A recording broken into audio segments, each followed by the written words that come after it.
CBSE term 2 के preparation में macro economics फिर आज का हमारा टॉपिक है मेजरमेंट ऑफ नेशनल इनकम। इससे पहले हमने national income and related aggregate के बारे में पढ़ लिया था। इस पूरी वीडियो में हम ये पढ़ेंगे कि नेशनल इनकम का मेजरमेंट के कौन कौन से मेथड्स हैं।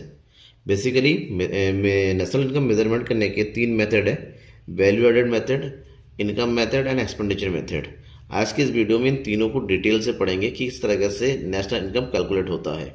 आप अगर नए हैं, इस चैनल को पहली बार देख रहे हैं और सब्सक्राइब नहीं किया है चैनल को सब्सक्राइब जरूर कर लीजिए, और हाँ, अपने दोस्तों के बीच में शेयर जरूर कीजिए। और एग्ज़ाम से रिलेटेड कोई डाउट अगर है तो वो डाउट मुझे कमेंट बॉक्स में कमेंट करके बताइए, ठीक है ना। तो लगातार देखिए, वीडियो नंबर 5 है और इससे पहले की सारे वीडियो देखने के लिए लिंक में जाइए, प्लेलिस्ट दे रखा होगा, प्लेलिस्ट को ऑन कीजिए, आपको सारे वीडियोस मिल जाएगा। चलिए हम बात करते हैं नेशनल इनकम के मेजरमेंट की मेथड्स की। 3 मेथड है, value added method, income method और एक्सपेंडिचर मेथड, जिसमें पहला मेथड है वैल्यू एडेड मेथड या प्रोडक्ट मेथड के नाम से भी जाना जाता है, ठीक है ना।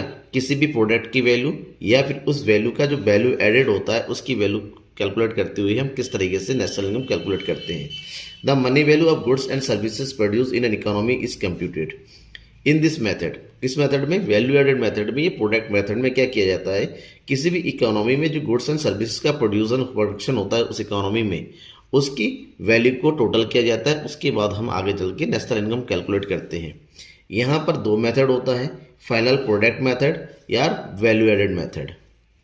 फाइनल प्रोडक्ट मेथड में क्या होता है, the market value of goods and services produce in an country are include. इसमें किसी भी गुड्स एंड सर्विसेज की जो मार्केट वैल्यू होती है उसको, जो फाइनल गुड्स होती है, फाइनल गुड्स की मार्केट वैल्यू को इंक्लूड किया जाता है, उसको सम टोटल किया जाता है, जहाँ पर फार्मूला लगा जाता है कि market value of all goods and services equal to all final goods and services multiply by their market price. क्योंकि यहाँ पर value market price, market rate पर डिटर्मिनेट होता है, इसलिए जो भी फाइनल गुड्स एंड सर्विसेज होता है उसकी मार्केट प्राइस से मल्टीप्लाई कर दिया जाता है, इससे टोटल प्रोडक्शन निकल आता है। दूसरी ओर वैल्यू एडेड मेथड में क्या किया जाता है, from the value added method value of output the value of intermediate consumption is deducted. जो भी वैल्यू ऑफ आउटपुट होगा उसमें से इंटरमीडिएट कंजप्शन को, ये इंटरमीडिएट गुड्स की वैल्यू को माइनस कर दिया जाता है, इससे हमें वैल्यू एड मिल जाता है, ठीक है ना। अब किस तरह से दोनों ही से किस तरह से नेशनल इनकम करते हैं उसके लिए कुछ स्टेप्स होते हैं, तो स्टेप टू स्टेप पढ़ेंगे। सबसे पहले step, estimation of national income के लिए जो स्टेप होता है वो है एस्टिमेशन ऑफ वैल्यू आउटपुट। सबसे पहला काम होता है, चाहे आप फाइनल प्रोडक्ट मेथड यूज़ करें चाहे वैल्यू एडेड मेथड करें, आपको वैल्यू ऑफ आउटपुट चाहिए। वैल्यू ऑफ आउटपुट का मतलब जो भी आउटपुट आपने प्रोडक्शन किया है, जो भी गुड्स एंड सर्विसेज है उसकी वैल्यू कितनी हो रही है। यहाँ पर इसकी वैल्यू पता करने का तरीका होता है, the market value of goods and services produced by A firm during an accounting year is called value of output. किसी भी इकोनॉमी में एक अकाउंटिंग ईयर में जितनी final goods and services produced होता है उनका market price he value of output होता है। इसका मतलब यहाँ पर ये हुआ कि वैल्यू ऑफ आउटपुट निकालने का तरीका होता है sales plus change in stock.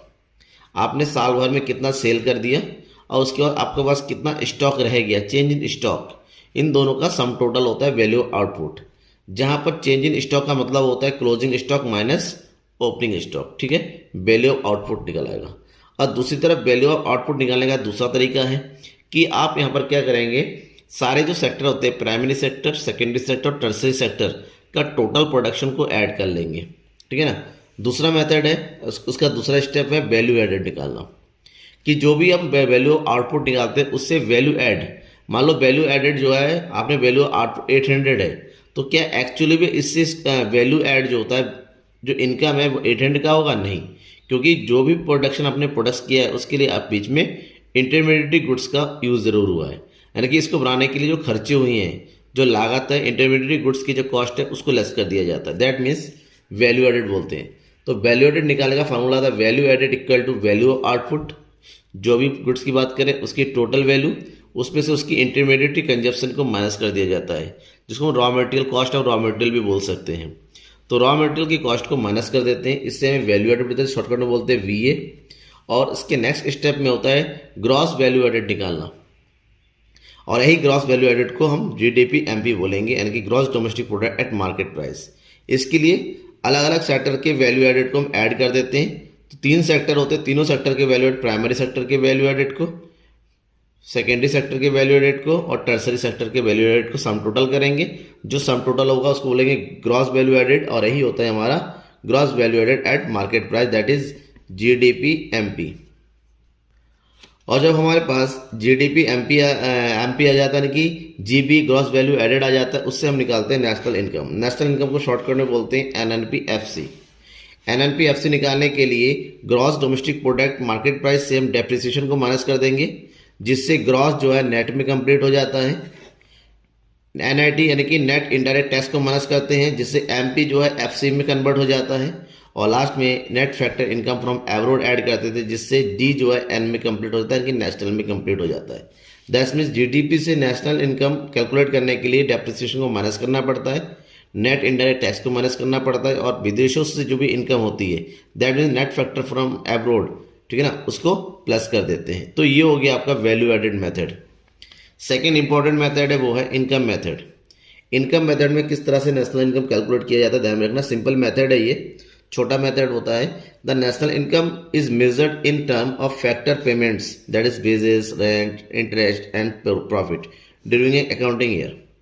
एक अकाउंटिंग ईयर में जितना भी फैक्टर इनकम अर्न किया जाता है, सारे फैक्टर इनकम को यहाँ पर इंक्लूड किया जाता है। फैक्टर इनकम मतलब जो भी फैक्टर्स होते हैं उन फैक्टर को बदले में मिलने वाला पेमेंट। फॉर एग्जांपल लैंड का यूज़ के बदले में क्या मिल गया, रेंट मिल गया, ठीक है ना। कैपिटल के बदले में इंटरेस्ट मिल गया, ठीक है। लेबर को बदले में क्या मिल गया, काम करने के बदले में बेजेस मिल गया, ठीक है। और साथ ही एंटरप्रेन्योर को प्रॉफिट मिल जाता। तो ये जितने भी फैक्टर इनकम होते हैं इन सबका सम टोटल किया जाता है इनकम मेथड में। तो इसका मतलब ये हुआ, इस मेथड में अगर सबसे पहले कैलकुलेट किया जाता है NDPFC, that is domestic income, net domestic product at factor cost, जिसको कैलकुलेट करने के लिए कंजप्शन ऑफ एम्प्लॉइज, कंजप्शन को मिलने वाला एम्प्लॉय को मिलने वाला जितने भी कंपनसेशन होता है, प्लस रेंट या फिर रॉयल्टी, इंटरेस्ट, प्रॉफिट और मिक्स्ड इनकम, इन सबको टोटल कर दिया जाता है। अब बात आती है पर मिक्स्ड इनकम क्या है। मिक्स्ड इनकम मतलब होता है जो लोग सेल्फ एम्प्लॉयड है, सेल्फ एम्प्लॉयड लोगों की टोटल इनकम जो होती है मिक्स्ड इनकम में कैलकुलेट किया जाता है। तो यहाँ से डोमेस्टिक इनकम कैलकुलेट होगा जब हम सारे फैक्टर इनकम को ऐड कर देंगे। अब डोमेस्टिक इनकम से हमें निकालना है national income, that is एनएनपीएफसी।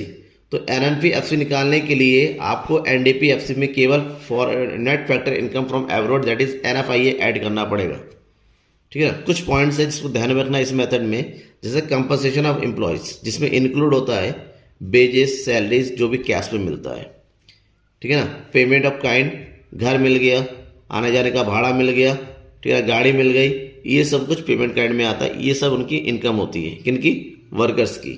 Employees contribution for social, जैसे पीएफ वगैरह मिलता है, ये भी एक तरह का कंपनसेशन होता है। रिटायरमेंट पर जो पेंशन मिलता है वो भी कंपनसेशन मिलता है। ये सब कुछ आप कंपनसेशन ऑफ एम्प्लॉय में इंक्लूड करेंगे। अलग अलग दे रखा है तो सबको ऐड करेंगे। ऑपरेटिंग सरप्लस, ऑपरेटिंग सरप्लस क्या है, रेंट, रॉयल्टी, इंटरेस्ट और प्रॉफिट, जो कुछ भी ओनर अपने बिजनेस एक्टिविटी से अर्न करता है उसे हम ऑपरेटिंग सरप्लस करते हैं, जिसमें इंक्लूड होता है रेंट या रॉयल्टी, इंटरेस्ट एंड प्रॉफिट। इन तीनों का सम टोटल ऑपरेटिंग सरप्लस होता है, और ये इनकम मेथड में सबसे इंपॉर्टेंट पार्ट है, ठीक है ना। And next and last method है एक्सपेंडिचर मेथड। एक्सपेंडिचर मतलब खर्च, एक्सपेंसेस। इस मेथड में क्या होता है, national income is measured in terms of expenditure on purchase of final goods and services produce in an economy during an accounting year.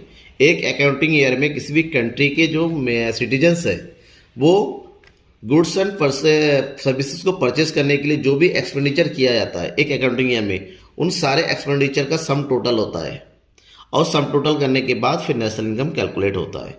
इसका मतलब यहाँ पर हमें फाइनल एक्सपेंडिचर के बारे में पता होना चाहिए। किसी भी इकोनॉमी में चार तरीके के फाइनल एक्सपेंडिचर होते हैं।